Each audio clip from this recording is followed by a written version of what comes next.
بسم اللہ الرحمن الرحیم۔ السلام علیکم پیارے ویورز، ہماری آج کی ویڈیو کا موضوع ہے حضرت ابراہیم علیہ السلام اور مصر کے بادشاہ کی بیٹی کے حوالے سے۔ ویڈیو کو پورا واچ کیجیے گا۔ تو آئیے چلتے ہیں اپنی ویڈیو کی طرف۔ جب حضرت ابراہیم علیہ السلام کو نمرود نے ملک بابل سے نکال دیا تو ابراہیم علیہ السلام ملک بابل چھوڑ کر شام کی طرف روانہ ہو گئے۔ ان کے ساتھ ان کی بیوی حضرت سارہ رضی اللہ تعالی عنہا بھی تھیں اور ان کے بھتیجے لوط علیہ السلام بھی تھے۔ جب حضرت ابراہیم علیہ السلام کی شادی حضرت سارہ سے ہوئی تو ان کے پاس بہت سا مال مویشی اور زمینیں تھیں۔ آپ رضی اللہ تعالی عنہ نے تمام اموال حضرت ابراہیم علیہ السلام کے حوالے کر دیا۔ حضرت ابراہیم علیہ السلام نے اپنی محنت سے ہر چیز دگنی کر دی تھی۔ مویشیوں اور زراعت میں ترقی ہوئی تو ملک بابل میں ان سے بڑھ کر کوئی امیر نہ تھا۔ جب نمرود نے ان کو ملک بابل سے نکالا تو ساتھ ہی ان کا مال بھی کھانے کی کوشش کی، لیکن حضرت ابراہیم علیہ السلام نے اس وقت تک ملک بابل نہ چھوڑا جب تک فیصلہ ان کے حق میں نہ ہو گیا۔ انہوں نے اپنی زمین مویشی چھوڑنے سے انکار کر دیا تھا۔ جب فیصلہ ان کے حق میں ہو گیا تو وہ اپنی بیوی حضرت سارہ اور لوط علیہ السلام کو لے کر چلے گئے اور کہا کہ میں اپنے پروردگار کی طرف یعنی بیت المقدس کی طرف جا رہا ہوں اور بہت جلد میری رہبری کریں گے۔ حضرت ابراہیم علیہ السلام بہت غیور انسان تھے، اس لیے انہوں نے اس سفر میں اپنی بیوی حضرت سارہ کو ایک صندوق میں بند کر دیا تاکہ اس سفر میں کسی غیر مرد کی نگاہ ان پر نہ پڑے۔ لیکن راستے میں قبطیوں کے ملک مصر پہنچے جہاں ایک عرب بادشاہ حکومت کرتا تھا۔ جب آپ سرحد پر پہنچے تو ایک سپاہی نے آپ کو روک لیا اور آپ کے مال کا موصول مانگنے لگا اور سامان کی جانچ پڑتال کرنا شروع کر دی۔ جانچ پڑتال کرتے کرتے وہ اس صندوق کے پاس پہنچا جس میں حضرت سارہ رضی اللہ تعالی عنہا تھیں۔ وہ کہنے لگا کہ یہ صندوق کھول کر دکھاؤ، اس میں کیا ہے؟ حضرت ابراہیم علیہ السلام بولے، تم ایسا سمجھ لو کہ اس صندوق میں بہت سا سونا اور چاندی ہے۔ یہ صندوق سونے اور چاندی سے بھرا ہوا ہے تو تم اس حساب سے جتنا مرضی موصول لے لو، لیکن اس صندوق کو نہ کھولو۔ اس سپاہی نے کہا، جب تک اس صندوق کو نہ کھولو گے اس کا حساب نہیں ہوگا۔ اس نے زبردستی صندوق کھولا۔ جب اس میں حضرت سارہ کے حسن و جمیل چہرے کو دیکھا تو حیران ہو گیا اور کہنے لگا، اب اس عورت کی اور تمہاری خبر بادشاہ تک پہنچاؤں گا۔ چنانچہ اس نے ایک سپاہی کے ذریعے تمام اطلاع بادشاہ تک پہنچائی۔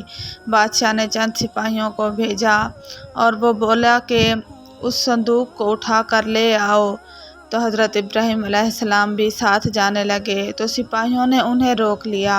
حضرت ابراہیم علیہ السلام نے فرمایا کہ جب تک میرے جسم میں جان ہے، اللہ کی قسم میں اس صندوق کو اکیلے نہ جانے دوں گا، میں اپنے ساز و سامان کے ساتھ جاؤں گا۔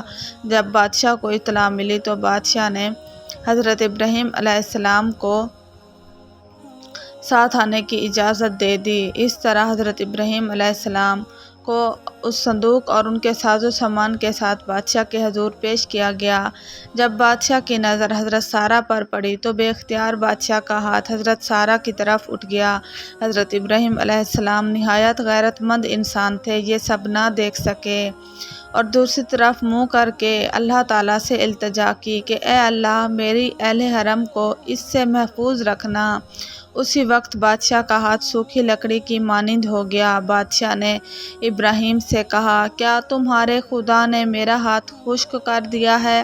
حضرت ابراہیم علیہ السلام نے فرمایا کہ ہاں، میرا اللہ غیرت والا ہے اور وہ برائی کو پسند نہیں کرتا۔ بادشاہ نے کہا کہ میرے لیے دعا کرو کہ میرا ہاتھ صحیح سلامت ہو جائے، میں تمہاری حرمت کی طرف ہاتھ نہیں بڑھاؤں گا۔ حضرت ابراہیم علیہ السلام نے دعا کی تو بادشاہ کا ہاتھ صحیح سلامت ہو گیا۔ بادشاہ نے پھر سے ویسا ہی کیا اور اپنا ہاتھ حضرت سارہ کی طرف بڑھا دیا۔ اب کی بار پھر سے ان کا ہاتھ سوکھی لکڑی کی طرح بن گیا۔ یہ دیکھ کر بادشاہ بہت پریشان ہوا اور پھر دوبارہ حضرت ابراہیم علیہ السلام سے کہا کہ اپنے اللہ سے میرے لیے دعا کرو۔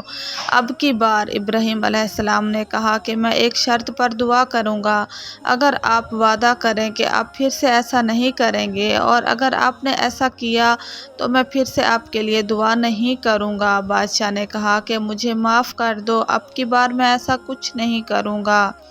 تو حضرت ابراہیم علیہ السلام نے دعا کی کہ اے اللہ، اگر تو یہ بادشاہ سچ کہہ رہا ہے تو اس کا ہاتھ ٹھیک کر دے۔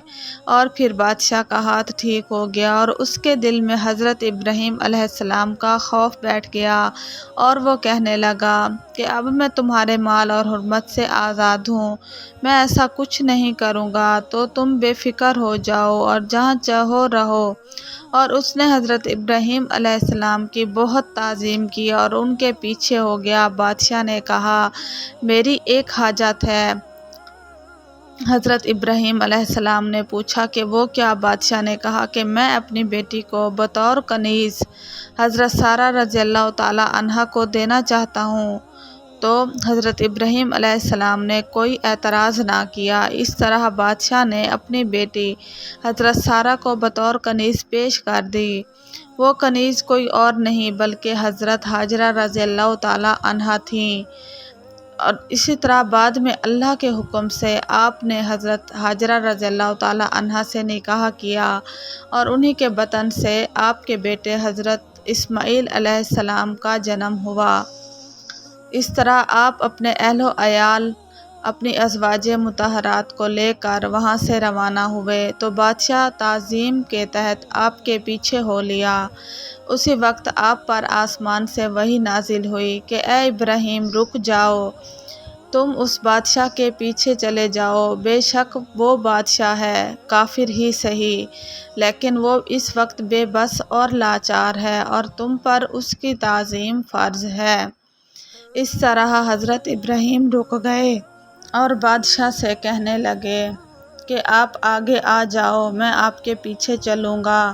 بادشاہ نے کہا کہ کیا ایسا کرنے کو تم کو تمہارے رب نے کہا ہے؟ حضرت ابراہیم علیہ السلام نے فرمایا ہاں، یہ میرے رب کی طرف سے وحی آئی ہے کہ بادشاہ ہونے کے تحت میں تمہاری تعظیم کروں، بے شک تم کافر ہو، اللہ کو نہیں مانتے ہو۔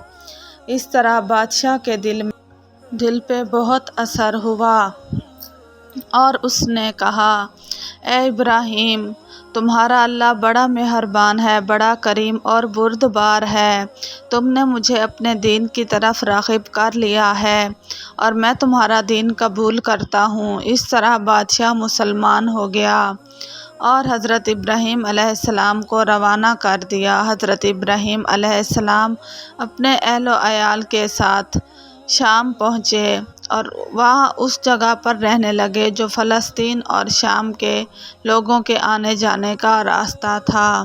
اس طرح اللہ تعالیٰ نے انہیں تعظیم عطا فرمائی۔ پیارے ویورز، اگر آپ کو میری ویڈیو اچھی لگی تو پلیز میری ویڈیو کو لائک اور شیئر کریں۔ اچھی بات پھیلانا صدقہ جاریہ ہے، صدقہ جاریہ سمجھ کر اس ویڈیو کو آگے شیئر کریں اور میرے چینل کو سبسکرائب کریں۔ آپ کے ایک کلک سے کسی کی زندگی بدل سکتی ہے۔ اللہ تعالیٰ آپ سب کو جزائے خیر عطا فرمائے اور آپ سب کے گناہوں کو معاف فرمائے۔ جزاک اللہ۔